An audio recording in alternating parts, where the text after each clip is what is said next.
leader of the Conservative Party of Canada. Congratulations, Mr. O'Toole. For the second straight race, Social Conservatives picked the leader. They pushed Erin O'Toole past Peter MacKay. The prochain chef, Andrew Scheer.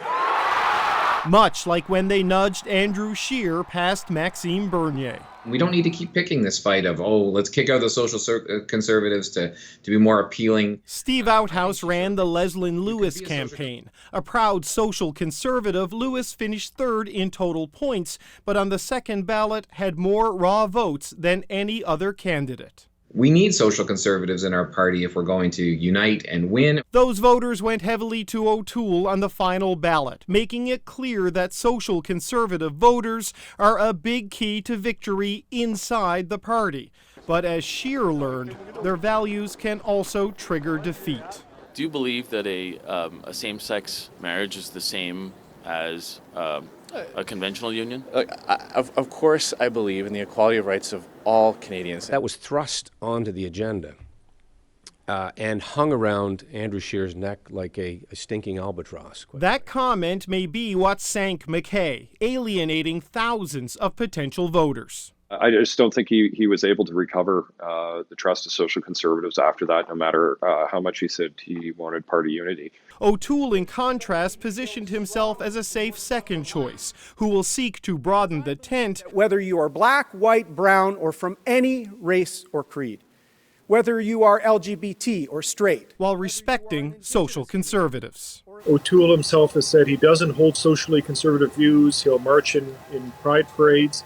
But he believes that part of the party, that people with those beliefs have a place in the party. But their opponents argue those beliefs have no place in government. Social conservatives accounted for more than 1/3 of voters in this leadership, a sizable minority that will get the majority of scrutiny in the next election.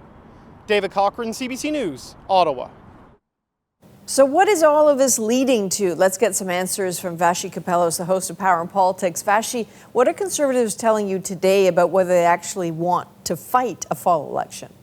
Hey, Adrienne. Normally, this wouldn't be the discussion we'd be having following the election of a new leader of the party, the official opposition. They'd have a few months to get their party together, get their vision together, articulate that to Canadians. But this is a very different situation thanks to the announcement last week from the Prime Minister that his government will face a confidence vote. People I speak to around Erin O'Toole are very set on making sure they're prepared for an election, but they certainly aren't gunning for one. And there's one big reason for that. A recent poll showed that about 2/3 of Canadians don't really know enough about Erin O'Toole to form an opinion about him. They don't want Canadians to form an opinion during an election. They're hopeful that they can do it well before one.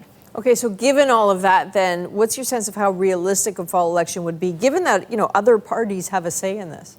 Yeah, I think that's what's so important here, Adrienne, is talking to other parties about how much they actually want one. And that's where I'm going to bring in the NDP because, yes, they have financial problems, but they're also worried about the Liberals painting Erin O'Toole, someone told me from the party, as, quote, scary, because that will drive Canadians to vote for the Liberals. At the end of the day, the NDP end up playing a really important role because if they support the Liberals in the throne speech, there won't be an election. Adrienne?